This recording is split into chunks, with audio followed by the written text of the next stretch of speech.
नमस्कार, मैं खुशबू कुमारी, सहायक प्राध्यापिका, हिंदी विभाग, डिग्री कॉलेज जगन्नाथपुर।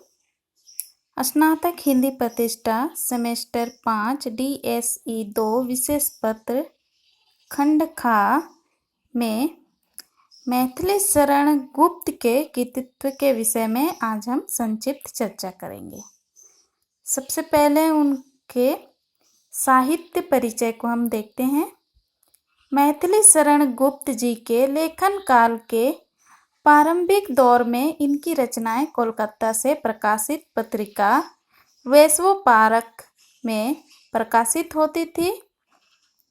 इसके बाद इनकी रचनाएं सरस्वती पत्रिका में भी प्रकाशित होने लगी। इनकी प्रथम पुस्तक रंग में भंग का प्रकाशन सन 1909 में हुआ। हिंदी साहित्य जगत को गुप्त जी ने साकेत नामक महाकाव्य दिया है, जिसके लिए यह संसार सदैव इनका ऋणी रहेगा।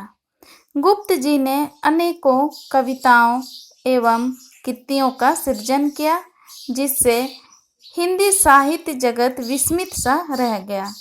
खड़ी बोली के विकास में गुप्त जी का योगदान अविस्मरणीय रहेगा। उनकी ज़्यादातर कविताएं हमें रामायण, महाभारत और बुद्ध के समय की दिखाई देती है, और साथ ही उस समय के प्रसिद्ध इंसानों का चित्रण भी हमें उनकी कविताओं में दिखाई देता है। उनके प्रसिद्ध महाकाव्य साकेत में हमें रामायण के लक्ष्मण की पत्नी उर्मिला का वर्णन भी दिखाई देता है। साथ ही उनकी दूसरी रचना अर्थात जो दूसरी महाकाव्य है यशोधरा, उसमें हमें गौतम बुद्ध की पत्नी यशोधरा का वर्णन दिखाई देता है। अब उनकी प्रमुख कृतियों के विषय में जानते हैं। उनकी दो बहुत ही प्रसिद्ध महाकाव्य है साकेत और यशोधरा।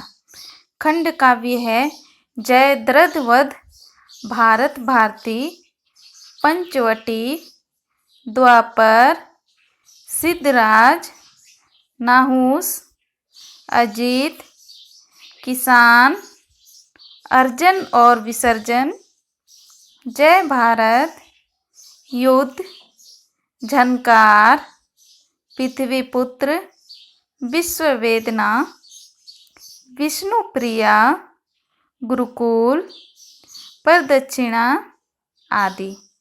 नाटक है रंग में भंग, वन वैभव, स्वदेश संगीत, हिडम्बा, हिंदू, चंद्रहास आदि।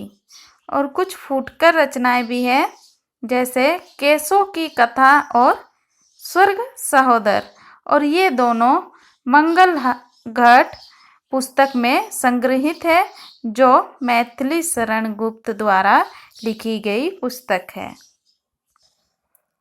उनकी काव्यगत विशेषताओं को देखते हैं। गुप्त जी के काव्य में राष्ट्रीयता और गांधीवाद की प्रधानता है। इसमें भारत के गौरवमय अतीत के इतिहास और भारतीय संस्कृति की महत्ता का ओजपूर्ण प्रतिपादन है। इन्होंने अपने काव्य में पारिवारिक जीवन को भी यथोचित महत्ता प्रदान की है और नारी मात्र को विशेष महत्व प्रदान किया है। गुप्त जी ने प्रबंध काव्य तथा मुक्तक काव्य दोनों की रचना की। शब्द शक्तियों तथा अलंकारों के सक्षम प्रयोग के साथ मुहावरों का भी प्रयोग किया है। गुप्त जी ने खड़ी बोली के विकास में अपना बहुत ही महत्वपूर्ण योगदान दिया था। धन्यवाद।